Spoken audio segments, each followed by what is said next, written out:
अस्सलाम वालेकुम everyone. Welcome back to next lecture of JavaScript. अब प्रीवियस लेक्चर में हम लोगों ने जावास्क्रिप्ट की एरेज़ पे कुछ क्वेश्चन सॉल्व किए थे, राइट? और जो आज का टॉपिक है वो हम ऑब्जेक्ट्स के ऊपर बात करेंगे, फिर नेक्स्ट में हम स्ट्रिंग्स पे, और फिर हम डोम डॉक्यूमेंट ऑब्जेक्ट मॉडल पढ़ेंगे और उसकी बेस के ऊपर अभी तक जो भी प्रीवियस हमने कॉन्सेप्ट्स किए हैं उनको यूज़ करके हम कुछ प्रोजेक्ट्स बनाएंगे, 3-4 प्रोजेक्ट्स बना के फिर आगे हम एडवांस जावास्क्रिप्ट जिस तरह प्रोमिसेस है और एसिंक्रोनस है, async await, error handling, API calls, तो हम फिर उनकी तरफ मूव करेंगे। तो आज की वीडियो को हम स्टार्ट करते हैं। ऑब्जेक्ट्स की ये हमने लास्ट लेक्चर में किया था और इसको मैंने गिटहब के ऊपर पुश भी कर दिया था और लिंक आपको डिस्क्रिप्शन में मिल जाएगा। तो आज का भी जो कोड होगा मैं उसको गिटहब के ऊपर पुश कर लूँगा, राइट? अब मैं यहाँ पर एक फ़ाइल क्रिएट करता हूँ और उसको मैं यहाँ पे करता हूँ ऑब्जेक्ट्स डॉट जेएस। अब इसके मैंने ऑलरेडी नोट्स बनाए हुए हैं, ठीक है? मैं आपको दिखा देता हूँ। ये आप लोगों ने देख लेना, इसको मैं ग्रुप में व्हाट्सएप चैनल जो है वहाँ पर शेयर कर दूँगा। ऑब्जेक्ट क्या होता है? An object is a collection of की वैल्यू ऑफ पेयर्स। देखो मैं आपको ना इसका प्रैक्टिकल करके ही बता देता हूँ। अभी तक हम एरे किस तरह से डिफ़ाइन कर रहे थे? हम यहाँ पर स्क्वायर ब्रैकेट्स लगा रहे थे, ठीक है?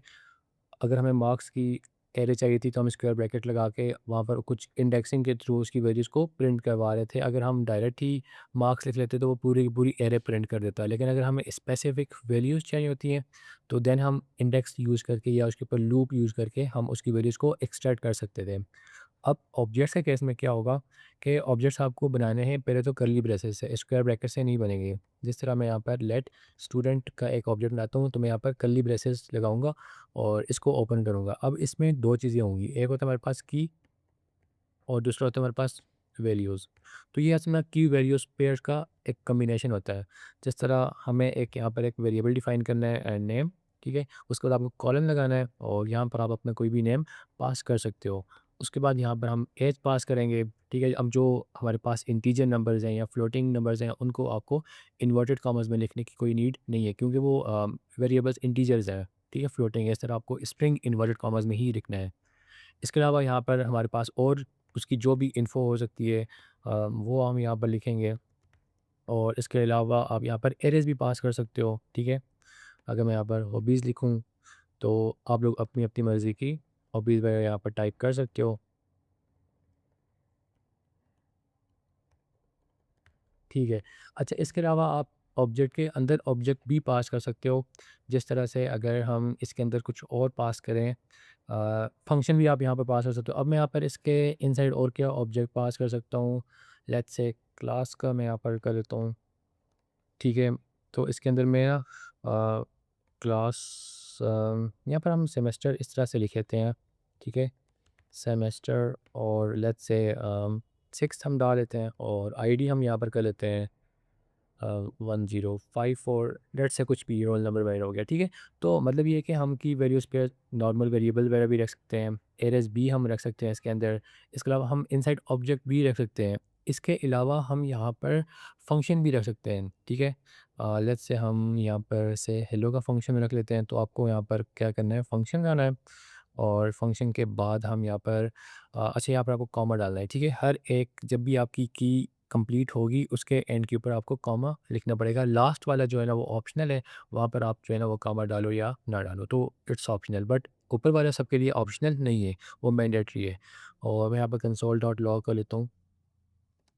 कुछ भी हम लिख लेते हैं यहाँ पर, ये लिख लेते हैं, ठीक है? अब आपने अगर उसको हमें प्रिंट करना हो तो हम किस तरह से प्रिंट कर सकते हैं? सिंपल कंसोल डॉट लॉग अगर हम स्टूडेंट करेंगे तो ओके, CLG और मैं यहाँ पे कर लेता हूँ स्टूडेंट। फिर मैं करता हूँ इसको इंडेक्स डॉट HTML के साथ कनेक्ट करूँगा यहाँ पर ऑब्जेक्ट्स डॉट जेएस और इसको हम कर लेते हैं गो लाइव, ठीक है? इसको मैं क्रोम में भी ओपन करके और यहाँ पर मैं आपको कंसोल में दिखाता हूँ कि हमें शो क्या हो रहा है। ठीक है, तो ये एक ऑब्जेक्ट प्रिंट हो गया है। अगर मैं इसको ओपन करता हूँ तो मेरे पास को सारी की सारी चीज़ें यहाँ पर आ चुकी हैं। अब एज, क्लास, हॉबीज़ ऊपर दिख रहे होंगे, लेकिन हमने यहाँ पर नेम ऊपर लिखा था, ठीक है? उसकी मैं आपको रीज़न बता देता हूँ कि ये अल्फ़ाबेटिकल ऑर्डर में प्रिंट करते हैं चीज़ें, ठीक है? कंसोल हमेशा अल्फ़ाबेटिकल ऑर्डर में चलता है, तो इसलिए दैट्स व्हाई एज, क्लास ऊपर आ रहे हैं। फिर ये फंक्शन एक आ रहा है, देखिए मैं इसको ओपन करता हूँ तो उसके यहाँ पर मैं बताता हूँ अभी इस फंक्शन की वैल्यूज़ को हम किस तरह से गेट कर सकते हैं, ठीक है? हॉबीज़ आ रही है यहाँ पर, इनकी इंडेक्सिंग आ रही है, फिर क्लास के जो एक ऑब्जेक्ट आ रहा है, तो इस तरह आप ना हर एक वैल्यू को अगर प्रिंट करना चाहो, अगर मुझे सिर्फ़ और सिर्फ नेम चाहिए तो मैं यहाँ पर डॉट प्रॉपर्टी यूज़ करूँगा। एरे के फॉर्म में हम क्या करते थे, स्क्वायर ब्रैकेट 0 इंडेक्सिंग दिया करते थे, लेकिन यहाँ पर आपको डॉट लिखना है। तो अभी देखो मैं सिर्फ़ और सिर्फ नाम प्रिंट हो गया। इस तरह अगर आपको कॉमा डाल के स्टूडेंट डॉट एज प्रिंट करनी है तो सिर्फ़ और सिर्फ नेम और एज प्रिंट होगी। अच्छा, अब लेट्स से हमें जो है ना वो ये पूरी की पूरी हॉबीज़ की एरे चाहिए, तो आप सिंपल यहाँ पर लिख लो कंसोल डॉट लॉग और फिर स्टूडेंट डॉट हॉबीज़, इस तरह से कर सकते हो, तो फिर पूरी की पूरी एरे प्रिंट हो जाएगी। एंड नाउ यू नो कि अगर हमें सिर्फ़ और सिर्फ गोल्फ़ यानी फर्स्ट इंडेक्स के ऊपर ही ये वाली हॉबी चाहिए, तो वो हम उसकी इंडेक्स के थ्रू इसको एक्सेस कर सकते हैं। यहाँ पर हमें स्क्वायर ब्रैकेट और उसकी इंडेक्स देनी है। अब ये 0 इंडेक्स के ऊपर है और ये हमारे पास फर्स्ट इंडेक्स के ऊपर है और ये सेकंड इंडेक्स के ऊपर है। तो अगर मैं यहाँ पर 1 दूँगा तो फिर स्पेसिफिक वो वाली इंडेक्स ही प्रिंट होगी, यानी उसकी वैल्यू प्रिंट होगी, राइट? ये हो गया हमारे पास कि एरे के हिसाब से प्रिंट की जाती है। फिर ऑब्जेक्ट के इनसाइड ऑब्जेक्ट की अगर आपको वैल्यूज़ प्रिंट करनी है तो वो आप किस तरह से कर सकते हो? आपको फिर डबल डॉट यहाँ पर लगाना पड़ेगा। तो कंसोल डॉट लॉग और एक स्टूडेंट, यहाँ पर इस डॉट की बात कर रहा हूँ कि हम क्लास तक तो पहले जाएँ ना। यहाँ पर मैं करता हूँ क्लास, सिर्फ़ और सिर्फ़ अभी ये प्रिंट करता हूँ तो ये देखो पूरे का पूरा एक ऑब्जेक्ट प्रिंट हो गया which is ID end semester. तो अगर आपको स्पेसिफ़िक चीज़ चाहिए, सेमेस्टर फाइंड करना है, तो student dot class dot semester, इस तरह से हमारे पास ये वैल्यू भी प्रिंट हो जाएगी। इस तरह आप आईडी भी यहाँ पर प्रिंट करवा सकते हो। तो अच्छा, अब हम फंक्शन के साथ से प्रिंट करवा सकते हैं। देखो फंक्शन तो सिंपल है, आपको फंक्शन को कॉल करना पड़ेगा। स्टूडेंट डॉट से हेलो, यहाँ पर इसको मैं करता हूँ, इसको कॉल करता हूँ, तो जो भी हमारे पास फंक्शन के इनसाइड वैल्यू है वो प्रिंट हो जाएगी। लेट्स से अब मैं इस नेम को हेलो गुड मॉर्निंग करना चाहता हूँ, तो अगर आप यहाँ पर कॉमा डाल के नेम लिखोगे ना, तो ये देने वाले आपको एरर। ठीक है? नहीं, इसने एरर नहीं दिया, क्यों नहीं दिया यार? यहाँ पर प्लस, यार ये क्यों एरर नहीं दे रहा? ठीक है, लेकिन ये नाम भी प्रिंट नहीं कर रहा। अब यहाँ पर ये नाम प्रिंट क्यों नहीं कर रहा, उसकी मैं आपको रीज़न बताता हूँ। देखो जब भी हमारे पास जो ऑब्जेक्ट्स होते हैं ना, उनके अंदर आप डायरेक्ट यहाँ उसका वेरिएबल एक्सेस नहीं कर सकते। आपको साथ यहाँ पर दिस लगाना पड़ेगा। ठीक है? आपको यहाँ पर दिस लगाना पड़ेगा। दिस डॉट नेम लिखोगे तब ही ये आपका नाम वहाँ पर प्रिंट करेगा। अभी देखो इसने यहाँ पर प्रिंट कर दिया है मेरा नेम। अच्छा, अब अगर हम इसको यहाँ पर टर्मिनल में देखें तो टर्मिनल में इसको एरर देना चाहिए। आई डोंट नो ये कंसोल में क्यों एरर नहीं दे रहा। यहाँ पर नोड और ऑब्जेक्ट्स डॉट जेएस करता हूँ तो यहाँ पर ये हमें अभी एरर दे रहा है, नेम इज़ नॉट डिफाइंड। ठीक है, टर्मिनल में एरर दे रहा है, बट इन कंसोल ये कुछ शो भी नहीं कर रहा और एरर भी नहीं दे रहा। चलो खैर, ठीक है, तो आपको यहाँ पर क्या करना पड़ेगा, दिस कीवर्ड यूज़ करना पड़ेगा। अब दिस क्या है, दिस के ऊपर एक अलग से पूरी वीडियो आएगी, वीडियो आएगी, दिस क्या होता है, कैसे काम करता है। दिस एक्चुअली हमारे पास तब यूज़ होता है ऑब्जेक्ट ओरिएंटेड प्रोग्रामिंग में, जब हमें अपनी क्लास के ही वेरिएबल्स को असाइन करना हो। तो ऑब्जेक्ट्स किसके साथ, क्लासेस के साथ यूज़ होते हैं। अभी तक हमने क्लासेस की तो नहीं है, आगे हम नेक्स्ट लेक्चर्स में यानी आगे जो आगे इन फ्यूचर जो लेक्चर्स आएंगे वहाँ पर मैं आपको classes, objects, object oriented programming, उनके कॉन्सेप्ट बताऊंगा, तो वहाँ पर मैं दिस को बहुत ही ज़्यादा अच्छे तरीके से कवर करवाऊँगा। लेकिन एक बात आप लोगों को अभी से याद रखनी है कि अगर आपको यहाँ का कोई भी वेरिएबल एक्सेस करवाना है ना फंक्शन के अंदर, तो आपको यहाँ पर उसके साथ दिस लगाना पड़ेगा, ठीक है? अदरवाइज़ वो उसको एक्सेस नहीं करेगा। एक चीज़ होगी। दूसरी चीज़ ये आ गई कि देखो मैंने यहाँ पर सिंपल फंक्शन लाया हुआ है, तो मैं दिस की वैल्यू को एक्सेस कर पा रहा हूँ। अगर मैं यहाँ पर एरो फंक्शन लाता इस तरह से, ठीक है? इस तरह से एरो फंक्शन लाता, तो अभी भी ये इसकी वैल्यू को एक्सेस ही नहीं कर पाएगा। ठीक है, यहाँ पर मैंने आपको जब एरो फंक्शन फंक्शन वाला टॉपिक था, मैंने आपको बताया था कि difference between normal function and arrow function, वहाँ पे मैंने आपको एक चीज़ बताई थी कि एरो फंक्शन में हम दिस की वैल्यू को एक्सेस नहीं कर सकते, हमें नॉर्मल फंक्शन में दिस की वैल्यू को एक्सेस कर सकते हैं। तो जब हम ऑब्जेक्ट ओरिएंटेड प्रोग्रामिंग करेंगे और वहाँ पर हमें अगर दिस की वैल्यू को एक्सेस करना पड़ा, जिस तरह अभी हमें करना पड़ रहा है, तो देन हम यहाँ पर एरो फंक्शन यूज़ नहीं करेंगे। अदरवाइज़ हम नॉर्मली क्या करते हैं, एरो फंक्शन ही यूज़ करते हैं। लेकिन इस केस में आपको फिर यहाँ पर नॉर्मल फंक्शन ही यूज़ करना होगा। ठीक है, तो ये हम आगे ऊप में ज़्यादा बेहतर तरीके से देखेंगे। कुछ केसेस होते हैं जहाँ पर हमें दिस की वैल्यू चाहिए होती है, तो फिर हम नॉर्मल फंक्शन यूज़ करते हैं। अदरवाइज़ मोस्टली 90% केसेज़ में हम एरो फंक्शन ही यूज़ कर रहे होते हैं, क्योंकि जावास्क्रिप्ट एक फंक्शनल बेस्ड प्रोग्रामिंग लैंग्वेज है। ये ऑब्जेक्ट ओरिएंटेड प्रोग्रामिंग है, लेकिन हम उसको एज़ ए क्लासेस के तौर पे यूज़ नहीं करते अनटिल और अनलेस कि आप एंगुलर यूज़ करो। रिएक्ट भी सारी की सारी फंक्शनल है, तो मोस्टली हमें दिस की ज़रूरत ही नहीं पड़ती। ठीक है, तो है अभी हम आगे ऊपर बात करेंगे कि जावास्क्रिप्ट की नेचर क्या है और इसको हम क्यों फंक्शन में ज़्यादा यूज़ करते हैं, क्लासेस में क्यों नहीं यूज़ करते, इसके ऊपर कंप्लीट वीडियोस आएँगी। तो ये हम कुछ ऑब्जेक्ट के साथ इस तरह से कर सकते हैं। अब हम ऑब्जेक्ट के ऊपर लूपिंग कर सकते हैं, ठीक है? इसके लिए हमारे पास स्पेशल एक फॉर इन लूप होती है। बाय द वे हमने ऑलरेडी देख रखी है for of, for in, for each. और एरे के केस में हम फॉर इन किसे यूज़ किया करते थे? इंडेक्स प्रिंट करने के लिए।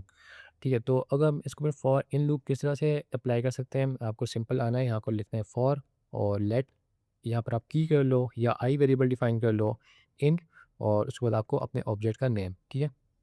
और अगर मैं यहाँ पे कंसोल डॉट लॉग करता हूँ आई, मतलब यानी इंडेक्स, तो देखो ये क्या प्रिंट करके देगा, नेम, एज, यूनिवर्सिटी, मतलब जो भी मेरी इंडेक्सेस वगैरह थी यानी कीज़ थी उसने सारी सारी प्रिंट कर दी। अब अगर मुझे इनकी वैल्यूज़ भी प्रिंट करवानी है तो आप यहाँ पर अपनी ऑब्जेक्ट का name I which is student और स्क्वायर ब्रैकेट आई, ठीक है, अगर मैं वो लिखूँगा तो वो आगे साथ-साथ उनकी वैल्यूज़ को भी प्रिंट करवा देगा। ठीक है, तो ये फॉर इन लूप यहाँ पर हमारे पास इस तरह से यूज़ होती है। बाय द वे हम अगर मैं आपको ऑब्जेक्ट्स की रियल एग्ज़ाम्पल बताऊँ, तो हम जब एपीआई से डेटा रिसीव करते हैं तो वो हमें एरे ऑफ ऑब्जेक्ट्स की फॉर्म में मिलता है मोंगोडीबी से। तो उसके ऊपर हम मैपिंग कर रहे होते हैं क्योंकि हम ऑब्जेक्ट्स को एरेज़ के इनसाइड भी यूज़ कर सकते हैं। तो उसको बोलते हैं एरे ऑफ ऑब्जेक्ट्स। ठीक है? अच्छा, अब मैं करता हूँ इसको कमेंट और अब हम यहाँ पर इसको थोड़ा प्रैक्टिकल यूज़ केस देखते हैं कि हम चीज़ें किस तरह से कर सकते हैं। बाय द वे मैंने यहाँ पर नोट्स बनाए हुए हैं, काफ़ी सारे मेथड्स जिसको मैंने लिखे हुए हैं और ये आप लोग प्लीज़ इसको देख लेना। मैं आपको थोड़ा प्रैक्टिकल एग्जांपल्स करके यहाँ पर बता देता हूँ। देखो, एक हमारे पास, हम अब ऑब्जेक्ट्स के साथ एरेज़ के साथ खेलते हैं और वहाँ पर हम ऑब्जेक्ट्स बनाएँगे। लेट्स से हम यहाँ पर स्टूडेंट्स का डाटा लिखते हैं, ठीक है? स्टूडेंट्स, और जो बैकएंड से आपको डाटा रिसीव हो रहा होगा ना, वो कुछ इस फॉर्म में होगा, ठीक है? यहाँ पर एक एरे के अंदर एक ऑब्जेक्ट है और मैं यहाँ पर नेम लिख लेता हूँ और इसके अलावा हम यहाँ पर एज लिख लेते हैं, ठीक है? इसके अलावा हम यहाँ पर और क्या लिखें? यूनिवर्सिटी लिख सकते हैं।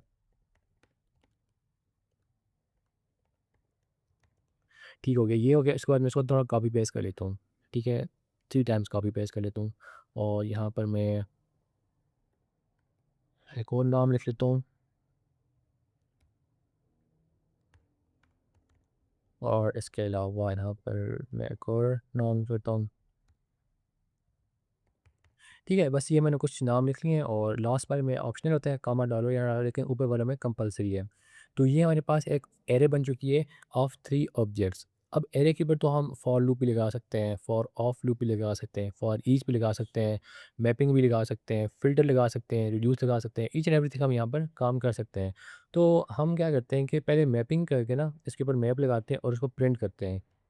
ठीक है, तो स्टूडेंट्स डॉट मैप, ठीक है, और ऑफ कोर्स आपको पता है, मैंने आपको लास्ट टाइम एक रिकमेंडेशन दी थी कि जब भी मैप के इनसाइड जो फंक्शन होता है उसको, उसमें अगर आपको ना जो भी पैरामीटर होता है वो आप यहाँ पर एरे का सिंगुलर रखा करो, ठीक है? ये एक रिकमेंडेशन होती है। बाय द वे आप कुछ भी रैंडम रख सकते हो, इट डजेंट मैटर, लेकिन रिकमेंडेशन ये होती है कि आप उसका सिंगुलर रखो विच इज़ स्टूडेंट, ठीक है? और अब हम क्या कर सकते हैं कि सिंपल जाते हैं और कंसोल डॉट लॉग करते हैं स्टूडेंट, ठीक है? स्टूडेंट को प्रिंट करते हैं।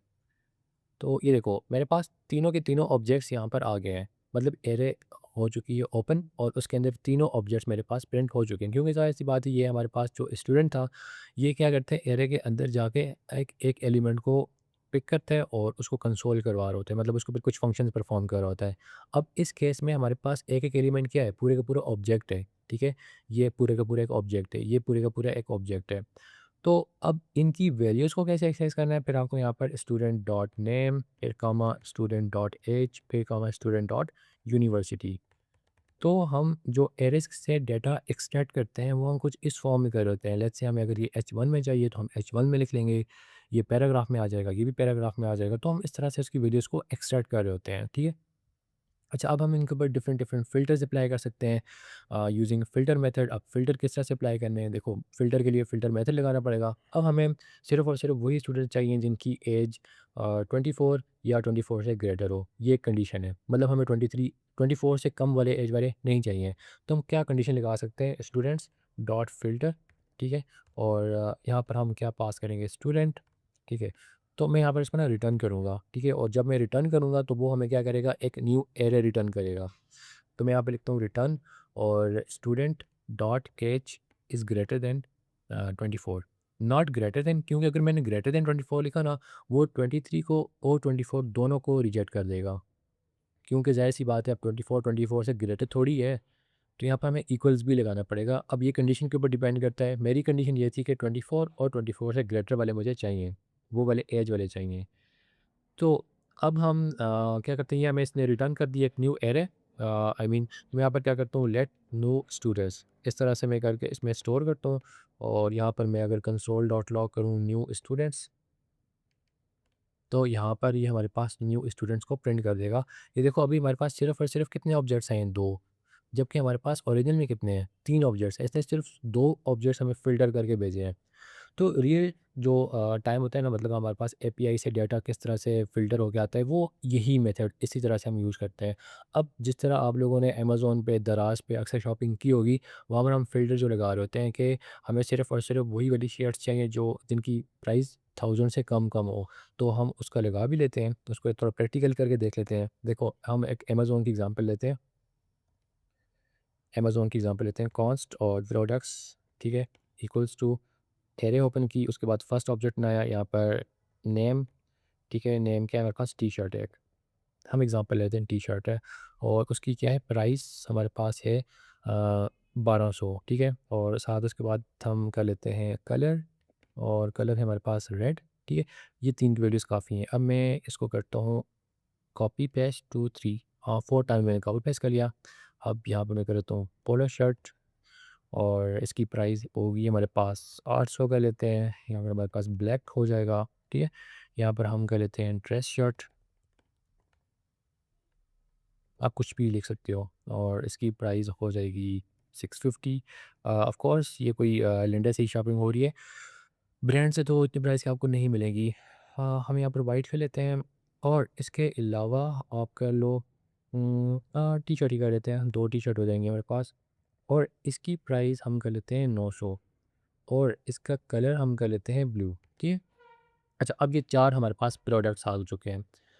अब इनके ऊपर क्या करना है, हमें फ़िल्टर लगाना है। अब हम आप ये सोचो कि आप दराज़ के ऊपर हो, आप फ़िल्टर लगा रहे हो कि हमें सिर्फ़ और सिर्फ़ वही वाली शर्ट्स चाहिए। अब ये डिपेंड करता है कि आपको ड्रेस शर्ट चाहिए, पोलो शर्ट चाहिए, लेकिन फ़िलहाल हम एक जनरल फ़िल्टर लगा रहे हैं कि हमें वही शर्ट्स चाहिए जिनकी प्राइस 1000 से कम हो।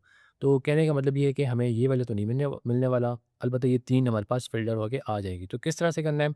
सिंपल, आपने आना है यहाँ पर प्रोडक्ट्स लगाना है, प्रोडक्ट्स डॉट फ़िल्टर, और प्रोडक्ट्स ऑफ फ़िल्टर के अंदर आपको क्या रिसीव करना है, प्रोडक्ट, ठीक है। प्रोडक्ट क्यों रिसीव करना है, मैंने आपको बताया था कि हम ये एक रिकमेंडेशन होती है कि आप अपनी एरे का सिंगुलर यहाँ पर रखते हो, और उसके बाद हम क्या करते हैं, इसको कर लेंगे return product dot price should be less than और इक्वल्स टू 1000, ठीक है। हमें सिर्फ और सिर्फ वही प्रोडक्ट्स आप रिटर्न करो जिनकी प्राइस 1000 से कम हो, तो हमारे पास एक न्यू प्रोडक्ट्स निकल के आ जाएंगी। So let new products equals to this one, और अगर मैं आपको कंसोल डॉट लॉग करूँ न्यू प्रोडक्ट्स, तो आप देखना कि हमारे पास अब सिर्फ़ और सिर्फ वही प्रोडक्ट्स आई हैं जिनकी प्राइस 1000 से कम है, ये देख लो।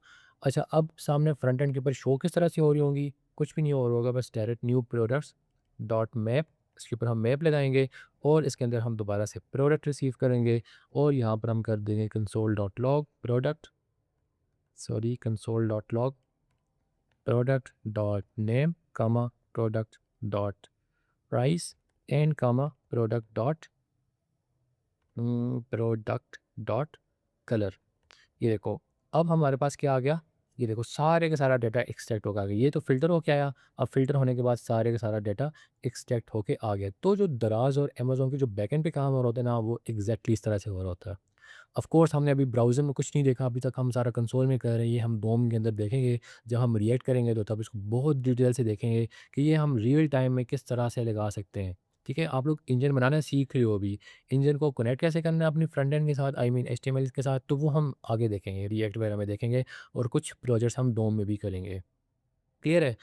तो रियल टाइम में दैट्स व्हाई मैंने आपको ना यहाँ पर रियल एग्जांपल दिए, यहाँ पे मैंने नोट्स में से काफ़ी सारे मेथड्स लिखे हुए हैं, वो आप लोग देख लेना, वो सारे सारे आप यहाँ से पढ़ोगे तो आपको क्लियर हो जाएंगे। जो रियल टाइम में एग्जांपल्स यूज़ हो रही होती हैं, वो मैंने आपको यहाँ पर करके दिखा दिए। अब आप इसके ऊपर बहुत सारे एग्जांपल ले सकते हो, आप कार्स की एग्जांपल ले लो।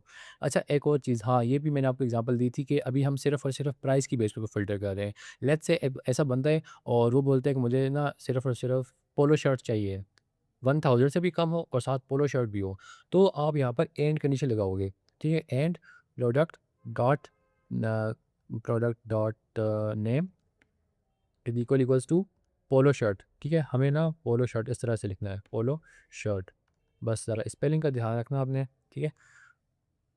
इसकी हम वैसे कैटेगरी हो सकती थी पोलो शर्ट, हमने चलो नेम ही लिख लिया, कैटेगरी हम लगा सकते थे कि वो पोलो शर्ट है, कौन सी टी शर्ट है, लेकिन चलो हेयर इट्स ओके, आप यहाँ पर लिख सकते हो कैटेगरी वगैरह। तो product dot name is equals to polo shirt, तो अब हमें सिर्फ और सिर्फ वही शर्ट्स रिटर्न होंगी जो कि उसका नेम भी पोलो शर्ट होगा। अच्छा, अब यहाँ पर हमें कुछ ये एरर दे रहा है, product dot name is equals to polo shirt. क्यों नहीं भाई, यहाँ पे तो ये लेस है 100 से ना। क्या पता मैंने कुछ स्पेलिंग मिस्टेक तो नहीं कर दी। इसको मैं कॉपी करता हूँ यहाँ पर। अ, हाँ, ठीक है, हमने कुछ स्पेलिंग मिस्टेक कर दी थी। तो ये देखो अब हमारे पास सिर्फ़ और सिर्फ़ पोलो शर्ट आ गई है और उसकी प्राइस आ गई है, साथ कलर भी आ गए और हमारे पास जो फ़िल्टर हो गया है, ये वो सिर्फ़ और सिर्फ़ एक ही ऑब्जेक्ट है। ठीक है, तो इस तरह से ये हमारे पास रियल टाइम में चीज़ें यूज़ हो रही होती हैं। आई होप कि आपको ऑब्जेक्ट्स की समझ आई होगी। बाय द वे इसके ऊपर काफ़ी सारे क्वेश्चन बन सकते हैं। नेक्स्ट टॉपिक हम स्ट्रिंग्स के ऊपर देखेंगे। फिर हम एक प्रोजेक्ट्स बनाएँगे डोम के थ्रू, जिसमें arrays, objects, strings, each and everything use हो रही होगी, कंडीशंस, लूप्स, तो वो सारी चीज़ें यूज़ हो रही होंगी। तो फिर वहाँ पर आपको चीज़ें ज़्यादा अच्छे तरीके से कवर हो जाएँगी होपफुली इंशाल्लाह। तो चलो फिर हम मिलते हैं इंशाल्लाह नेक्स्ट वीडियो में। टिल दैट अल्लाह हाफ़िज़।